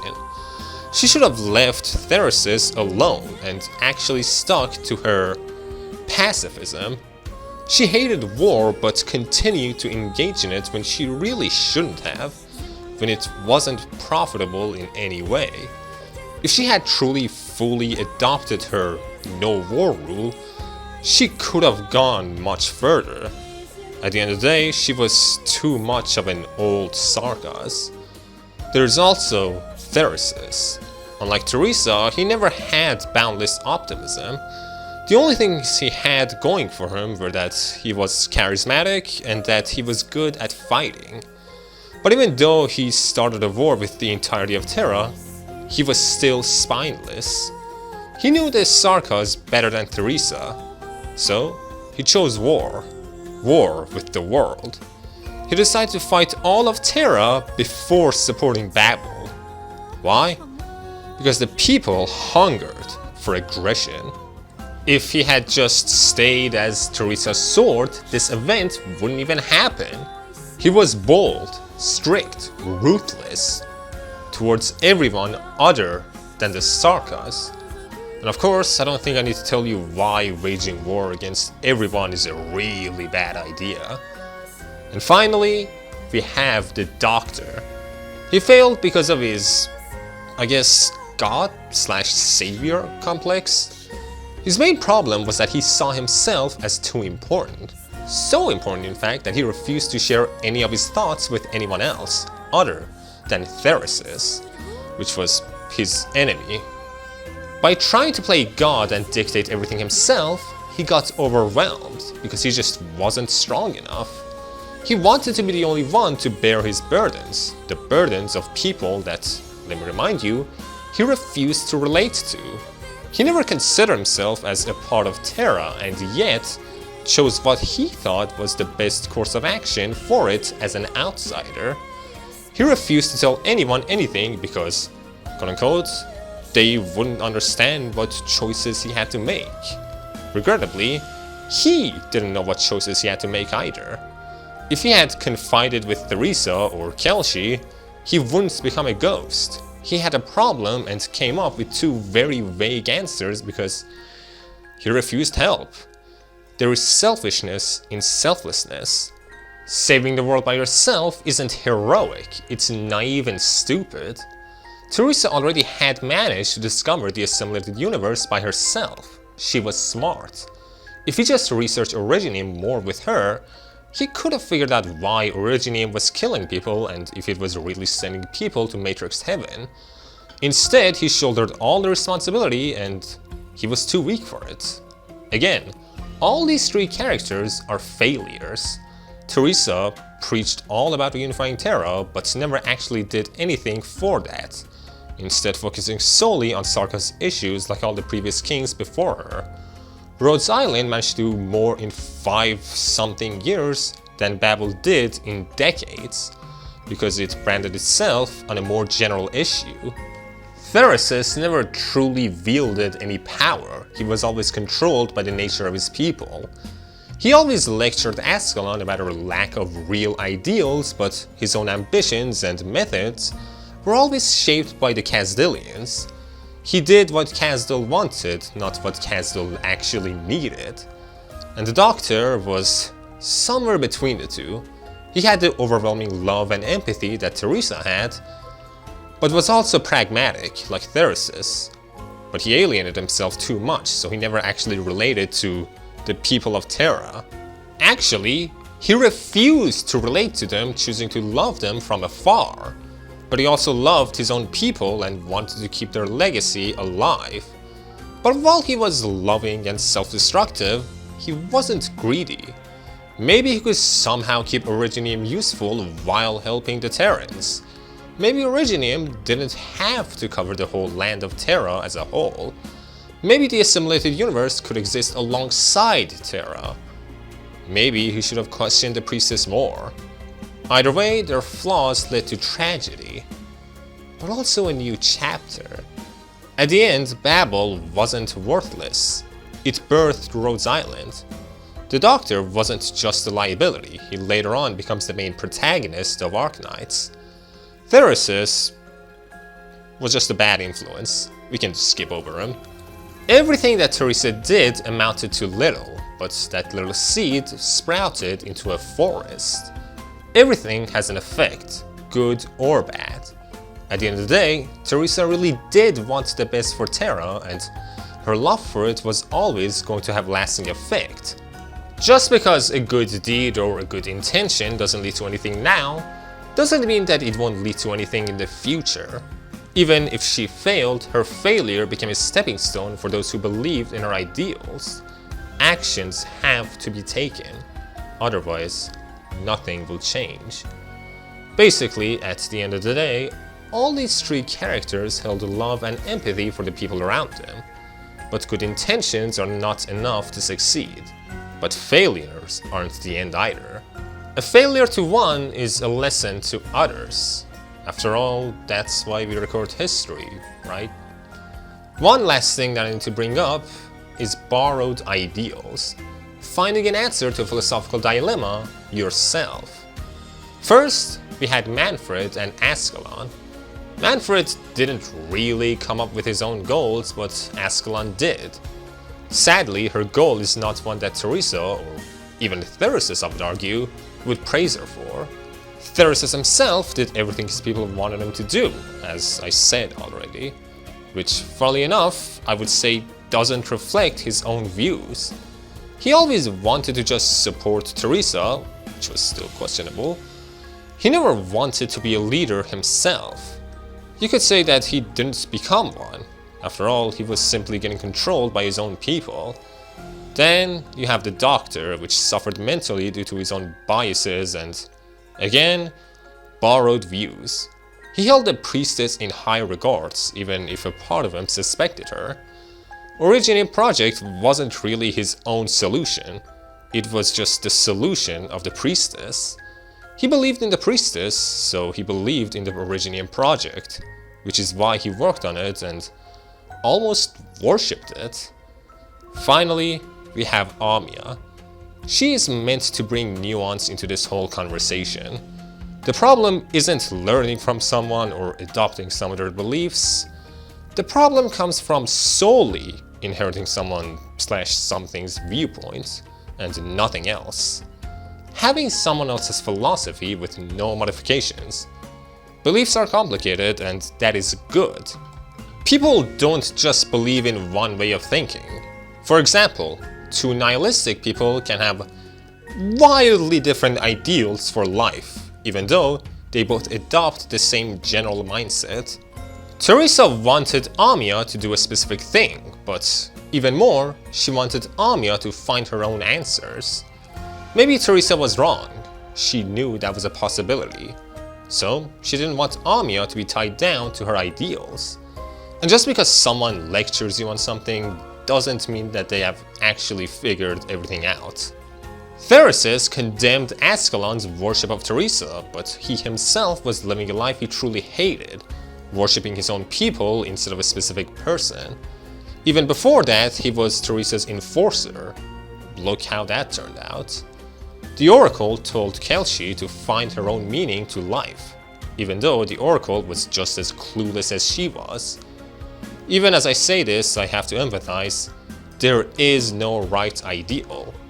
Every viewpoint is skewed, every vantage is flawed, every window is dirty and the sky is cloudy. If there was a right way to live, we would have found it by now. Even this whole inheriting will thing, somewhat could argue isn't actually that bad of a thing and could work. Of course, it could. Anything can work. The difference is satisfaction, accountability, and chance of success, at least to me. Listen to people, but don't believe in them. Analyze their words and come up with your own conclusions. To blindly believe in something is to throw away all sense of agency and critical thinking. It's exhausting. It can be really annoying, but trust me, it's very, very worth it.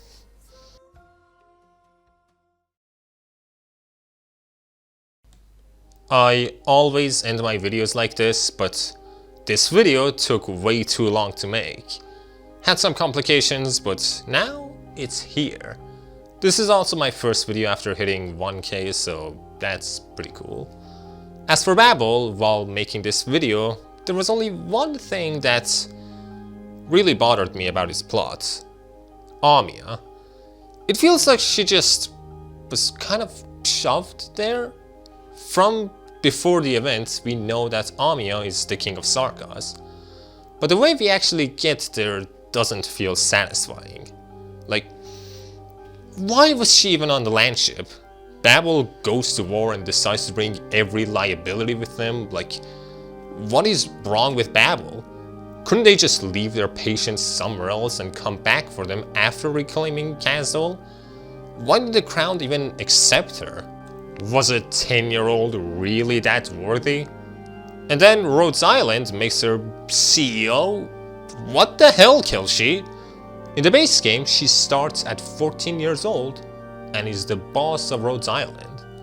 It just feels weird. Does the crown really have to give her that much power as a 14-year-old? Most of these problems would be fine if she was just older. Maybe I just hate kids, I don't know. Either way, Amia inheriting the Black Crown was the only part of Babel I didn't like, because it felt railroaded and forced. Which is weird because, again, I knew it was going to happen. Most likely, plans were scrapped and changed, and this is what we were left with.